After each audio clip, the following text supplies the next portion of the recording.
Bangladesh Austria সমিতি গতকাল ভিয়েনায় এক ঈদ পুনর্মিলনী অনুষ্ঠানের আয়োজন করেন। অনুষ্ঠানে ঈদের আনন্দকে উপভোগ করার জন্য বিপুল সংখ্যক বাংলাদেশি উপস্থিত ছিলেন। সমিতির ভারপ্রাপ্ত সভাপতি আলম মোহাম্মদ অ্যাপোলো এবং সাধারণ সম্পাদক ফখরুল ইসলাম জীবন শুভেচ্ছা বক্তব্য রাখেন। সাংস্কৃতিক সম্পাদক ইমরান হোসেন সাংস্কৃতিক অনুষ্ঠানটি উপস্থাপনা করেন।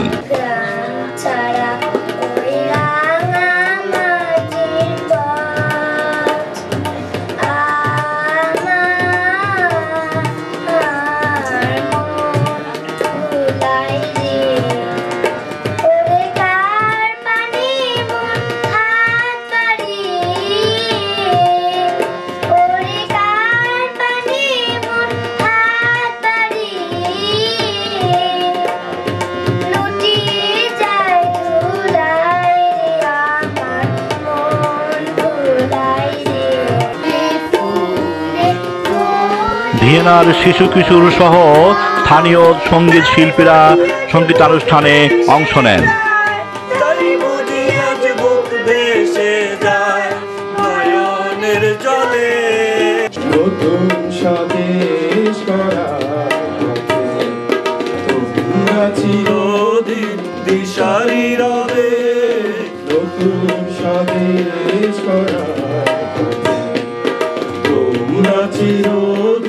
দিশারি রবে আমরা তোমাদের ভুলবো না, ভুলবো না, ভুলবো না।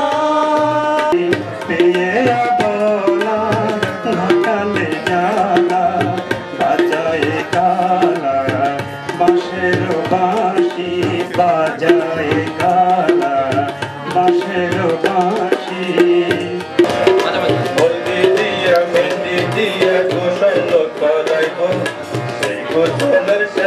নতুন কাপড় পরাইব বলতে দিয়া মেহেন্দি দিয়া গোসল করাইব, সেই গোসলের শেষে নতুন কাপড় পরাইব।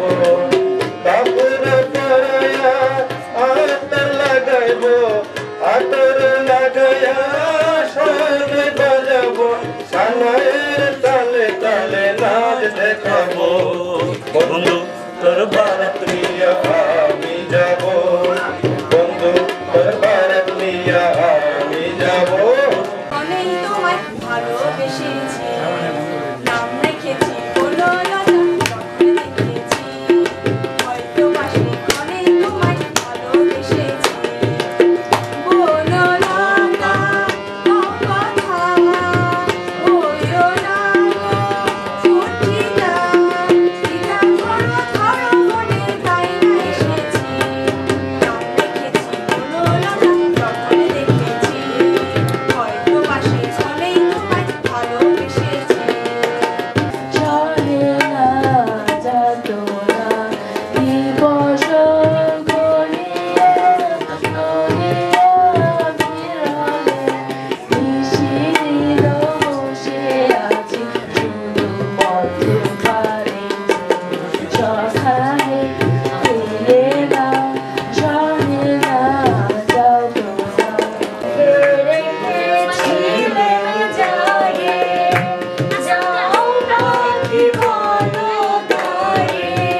দিয়াছি মুক্তি নার সমধিকার মানুষের গড়া প্রাচীর ভাঙিয়া করিয়াছি একাকার নারীর প্রথম দিয়াছি মুক্তি নার সমধিকার মানুষের গড়া প্রাচীর ভাঙিয়া করিয়াছি একাকার আধার রাতে বোরকা উঠাইয়ে এনেছি আশার বাতি আমরা শেষ জাতি ধর্মের পথে শহীদ যাহারা আমরা শেষ জাতি সাম্য মৈত্রী এনেছি আমরা দেশে করেছি খ্যাতি আমরা শেষ জাতি আমরা শেষ জাতি সমগ্র সঙ্গীতানুষ্ঠানটির সার্বিক দায়িত্বে ছিলেন ভিয়েনার প্রবীণ সঙ্গীত শিল্পী জান্নাতুল ফরহাদ।